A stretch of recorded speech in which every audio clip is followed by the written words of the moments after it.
আমার কুষ্টিয়াতে 13 জন আমাদের ভাই নিহত হয়েছে এই ভোটের অধিকার ফিরে পাওয়ার আন্দোলনে।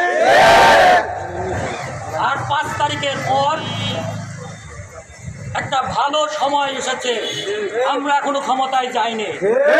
আগামীতে নির্বাচন হলে ইনশাল্লাহ আমরা ক্ষমতায় যাব। সামান্য একটা নির্বাচন দেখেন, কুষ্টিয়া পৌর বিএনপির আমি সভাপতি প্রার্থী হয়েছিলাম, কিন্তু কুষ্টিয়া জেলা বিএনপির আহ্বায়ক এবং সদস্য সচিব শুরু থেকেই আমাকে পছন্দ করে না। জেলা বিএনপির যে 31 সদস্য কমিটি হয়েছিল সেখানেও আমাকে রাখে নাই। আপনারা সবাই জানেন, আপনারা সবাই কুষ্টিয়া জেলা বিএনপির যারা নিবেদিত প্রাণ আছেন সবাই বিএনপিকে ভালোবাসেন।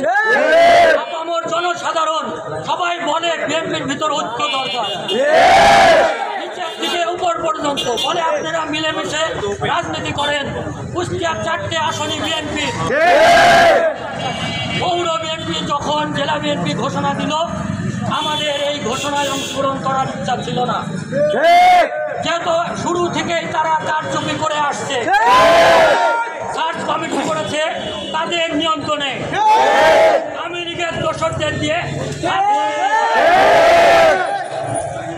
যে 71 সদস্যের কমিটি করা হয়েছে সেগুলোর ভিতর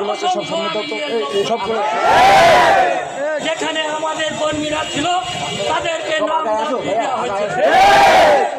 তারপরেও এত প্রতিকূল অবস্থার পরেও দলের ভালোর জন্য, যেহেতু আগামীতে নির্বাচন আছে, সেই দলের চিন্তা করে আমি যে সবাই চাচ্ছে দলে একটা উল্টো করে উঠো, আমি জাকির সরকার এবং কুতুবুদ্দিন আমার কাছে প্রস্তাব পাঠাই, সেই প্রস্তাব আমি গ্রহণ করি।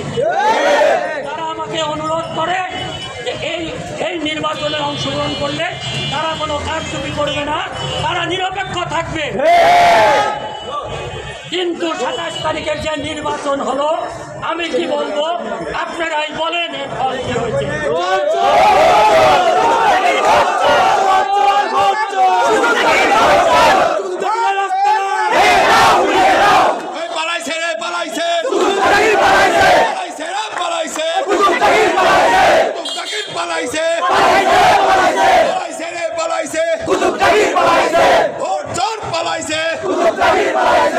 নির্বাচনের ফলে আমি হারে নাই,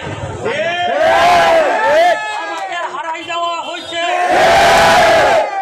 ইঞ্জিনিয়ার জাকির হোসেন সরকার, উনি জেলা বিএনপির সদস্য সচিব, উনি তো নির্বাচন কমিশনার না,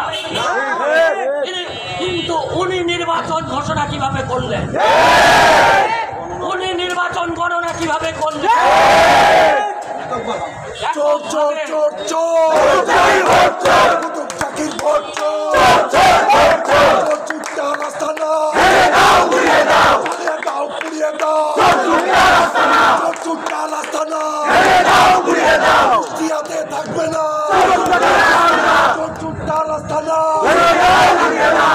রাতে থাকবে না। আমার যেসব পোলিং এজেন্ট ছিল তাদেরকে ইঞ্জিনিয়ার জাকির হোসেন সরকার বের করে দিয়েছে। আর এই কারচুপি করার জন্য সে এই সিদ্ধান্ত নিয়েছিল, সে ঘোষণা করে দিয়েছে খাতার পক্ষে। আজকে সকালে আমরা প্রেস কনফারেন্স করছিলাম, তখন সংবাদ আসলো সরকারি কলেজের ভিতরে এক ব্যাগ সিল মারা ব্যালট পাওয়া গেছে চেয়ারে। তাহলে আপনারাই বলেন আমি কি হেরেছি? আমাকে হারানো হয়েছে। ভাই প্রিয় ভাইরা, আমি কেন্দ্র বিএনপির কাছে অনুরোধ করছি, আমার নেতা দেশ নায়ক আগামী দিনের প্রধানমন্ত্রী, তার কাছে আমাদের কুষ্টিয়াবাসীর আবেদন, আপনি অবিলম্বে এখানে একটা তদন্ত কমিটি করে জাকির সরকার এবং কুতুবুদ্দিন বিএনপির যে ধ্বংস করার নির্লজ্জা করছে, এই মুহূর্তে যদি তাদেরকে এই কমিটি থেকে বাদ দেওয়া না, আগামী দিনে কুষ্টিয়ার যে বিএনপির ঘাঁটি বলে পরিচিত এই কুষ্টিয়ায় একটা সিটও আমরা পাবো না।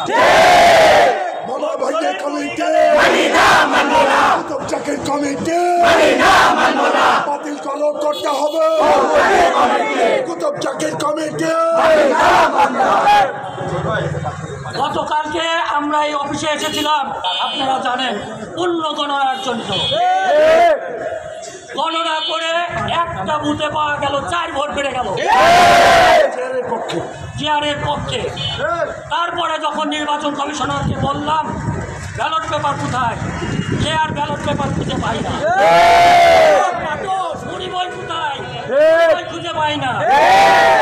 উনি বলছে কুতুবুদ্দিনের কাছে আমি দিয়ে দিয়েছি। প্রধান নির্বাচন কমিশনার কুতুবুদ্দিন এই নির্বাচনের কেউ না, কেন সে দেবে?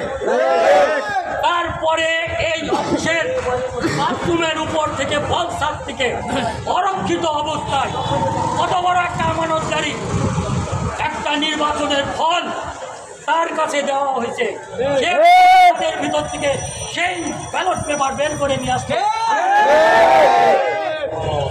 সেই প্রমাণও আমাদের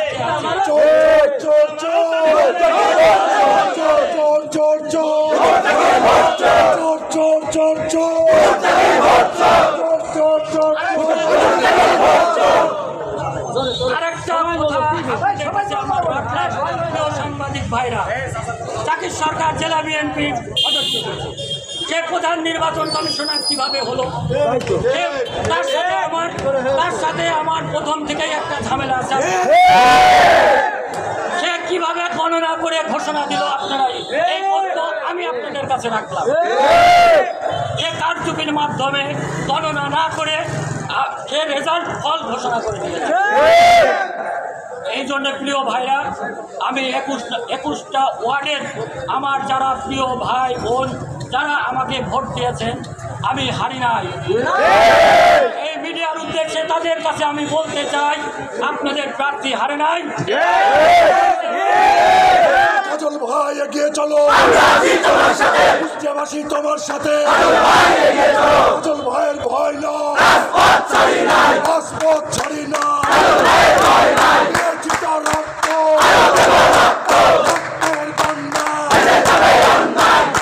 তাদের মধ্যে আমি কৃতজ্ঞতা, সারা জীবন কৃতজ্ঞতা থাকবো, যেভাবে আমাকে সাপোর্ট করেছে।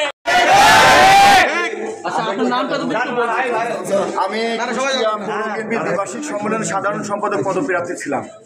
আমার যে মাঠ ছিল, আমার যে ফিল্ড ছিল, সবাই জানে, প্রত্যেকটা নেতা কর্মী জানে আমি অন্তত 200-300 ভোটে জিতবো। সেখানে আমাকে 120 ভোটে হারানো হয়েছে। এটা পুরো মানে পরিকল্পিত, এটা আমি বুঝতে পারছি।